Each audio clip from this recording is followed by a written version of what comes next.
నమస్తే, నేను Yogita. Welcome to Satyagrahi. Political పిక్చర్లు ఎప్పుడు ఒకేలా ఉండవు. నిన్నటి వరకు కారు స్పీడ్ అందుకోలేక హస్తం గూటికి చేరిన మన జంపింగ్ జపాంగ్ల పరిస్థితి ఇప్పుడు ఎలా ఉందో తెలుసా? అయ్యో పాపం, ఎందుకొచ్చిన గోల బాబోయ్ అని తలలు పట్టుకుంటున్నారు. అధికారం పోగానే సారు కారు సర్కారు అని కాలం గడిపిన 10 మంది ఎమ్మెల్యేలు టకటకా కారు దిగేసి హస్తం పార్టీ కండువా కప్పేసుకున్నారు.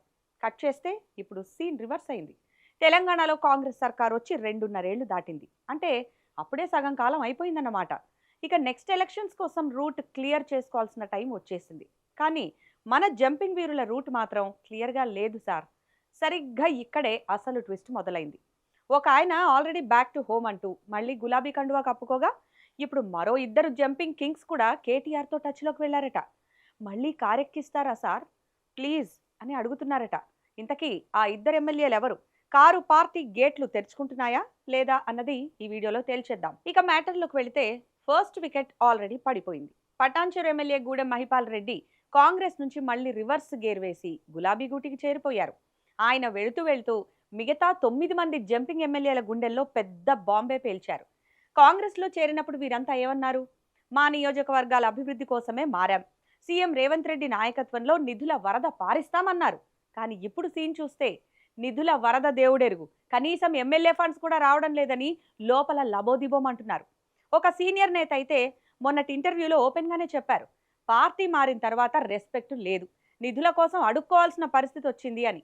అంటే ఇటు సొంత పార్టీ వాళ్ళు నమ్మట్లేదు, అటు వచ్చిన చోట గౌరవం దక్కట్లేదు. అటు ఇటు కాకుండా పోయామనే బాధ పార్టీ మారిన ఎమ్మెల్యేల ముఖాల్లో స్పష్టంగా కనిపిస్తోంది. ఇప్పుడు అందరి కళ్ళు ఆ ఇద్దరు ఎమ్మెల్యేల మీదే ఉన్నాయి. ఇంతకీ ఎవరా ఇద్దరు? పొలిటికల్ సర్కిల్స్ నుంచి అందుతున్న లీకుల ప్రకారం వారిలో ఒకరు ఉత్తర తెలంగాణకు చెందిన సీనియర్ ఎమ్మెల్యే, మరొకరు దక్షిణ తెలంగాణలో గట్టి పట్టున్న ఒక బలమైన సామాజిక వర్గానికి చెందిన ఎమ్మెల్యే. వీరిద్దరికి కాంగ్రెస్లో చేరినప్పటి నుంచి అస్సలు నిద్ర పట్టడం లేదట. ఎందుకంటే వీరు పార్టీ మారగానే నియోజకవర్గాల్లో ఉన్న పాత కాంగ్రెస్ లీడర్లు, మంత్రులు వీరిని అస్సలు నమ్మడం లేదు. నిన్నటి వరకు మమ్మల్ని తిట్టిన మీరు ఈ రోజు వచ్చి మా నెత్తిన కూర్చుంటారా అంటూ లోకల్ లీడర్లు ఈ జంపింగ్ ఎమ్మెల్యేలకు చుక్కలు చూపిస్తున్నారు. ప్రభుత్వ కార్యక్రమాల్లో ప్రోటోకాల్ దక్కదు, మంత్రుల దగ్గర అపాయింట్మెంట్ దొరకదు. నియోజకవర్గంలో తమ పట్టు చేజారిపోతుంటే వచ్చే ఎన్నికల్లో అసలు కాంగ్రెస్ టికెట్ ఇస్తుందా, ఇచ్చినా గెలుస్తామా అనే భయం పట్టుకుంది. అందుకే గప్చుప్గా బీఆర్ఎస్ వర్కింగ్ ప్రెసిడెంట్ కేటీఆర్తో వాట్సాప్ కాల్లోనో సీక్రెట్ మీటింగ్స్లోనో టచ్లోకి వెళ్లారట. మరి కేటీఆర్ కేసీఆర్ అంత ఈజీగా గేట్లు ఎత్తేస్తారా? ఇక్కడే గులాబీ బాస్ మార్క్ పాలిటిక్స్ నడుస్తున్నాయి. గూడెం మహిపాల్ రెడ్డి తనంతట తానుగా వస్తే ఓకే అన్నారు. కానీ ఈ ఇద్దరు ఎమ్మెల్యేల విషయంలో కేటీఆర్ అస్సలు తొందరపడటం లేదట. నాడు మీరు కారు దిగి వెళుతుంటే మా కార్యకర్తల మనసులు గాయపడ్డాయి, ఇప్పుడు అంత ఈజీగా రాణిస్తే ఎలా అని గులాబీ శ్రేణులు కూడా గుర్రుగా ఉన్నాయి. కేటీఆర్ ఈ ఎమ్మెల్యేలకు క్లియర్గా చెప్పారట, ముందు మీ నియోజకవర్గాల్లో సిచ్యువేషన్ ఏంటో చూస్తాం, బాస్ కేసీఆర్తో మాట్లాడిన తర్వాతే ఫైనల్ డెసిషన్ ఉంటుంది అని బాంబ్ పేల్చారట. అంటే అప్పుడు మీరు మాకు కండిషన్లు పెట్టారు, ఇప్పుడు మేం మీకు కండిషన్లు పెడతాం అన్నట్టుంది బీఆర్ఎస్ వ్యూహం. ఎన్నికల సమయానికి పరిస్థితిని బట్టి కేసీఆరే అంతిమ నిర్ణయం తీసుకుంటారని గులాబీ వర్గాలు అంటున్నాయి. అంతవరకు ఈ జంపింగ్ వీరులు వెయిటింగ్ లిస్ట్లోనే ఉండక తప్పదు. ఒకవైపు బీఆర్ఎస్ వెయిట్ అండ్ సీ అంటుంటే, ఇటు హస్తం పార్టీలో మాత్రం ఈ న్యూస్ పెద్ద కలకలమే రేపింది. కష్టపడి ఆకర్ష మంత్రంతో 10 మందిని లాక్కుంటే ఇప్పుడు సగం కాలం ముగిసేసరికి వీళ్ళంతా రివర్స్ జంపింగ్కి ప్లాన్ చేస్తుంటే కాంగ్రెస్ హైకమాండ్కు పరువు పోయినట్టు అనిపించదా చెప్పండి? ఇప్పటికే ఈ ఇద్దరు ఎమ్మెల్యేలు ఈ వార్తలను ఖండించలేదు, అలాగని అవునని ఒప్పుకోలేదు.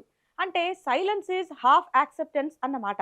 ఒకవేళ వీరు నిజంగానే కారు పార్టీ వైపు వెళితే రాబోయే మున్సిపల్ లోకల్ బాడీ ఎన్నికల్లో కాంగ్రెస్కు కోలుకోలేని దెబ్బ తగులుతుంది.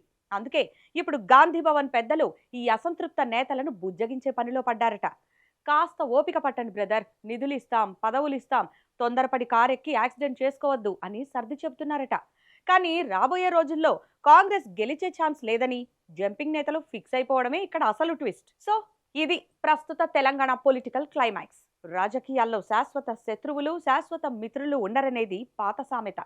కానీ అధికారం ఎటుంటే అటు దూకేసే జంపింగ్ జపాన్లకు మాత్రం ఎక్కడా శాశ్వత గౌరవం ఉండదు అనేది ఈనాటి పచ్చి నిజం.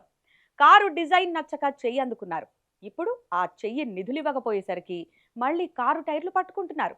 మరి ఈ ఇద్దరు ఎమ్మెల్యేల విషయంలో గులాబీ బాస్ కేసీఆర్ ఎలాంటి నిర్ణయం తీసుకోబోతున్నారు, రేవంత్ రెడ్డి వీరిని ఎలా బుజ్జగించబోతున్నారు అనేది రానున్న రోజుల్లో తేలిపోనుంది.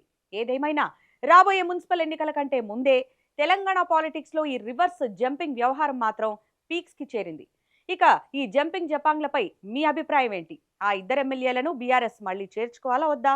ఈ వీడియో కింద కామెంట్ సెక్షన్లో మీ కామెంట్స్ మాకు తప్పకుండా పోస్ట్ చేయండి. అలాగే ఈ వీడియో నచ్చితే లైక్ చేయండి, షేర్ చేయండి. ఇలాంటి లేటెస్ట్ పొలిటికల్ ఇంట్రెస్టింగ్ అప్డేట్స్ కోసం మా ఛానల్ని ఇప్పుడే సబ్స్క్రైబ్ చేసుకోండి. Thanks for watching.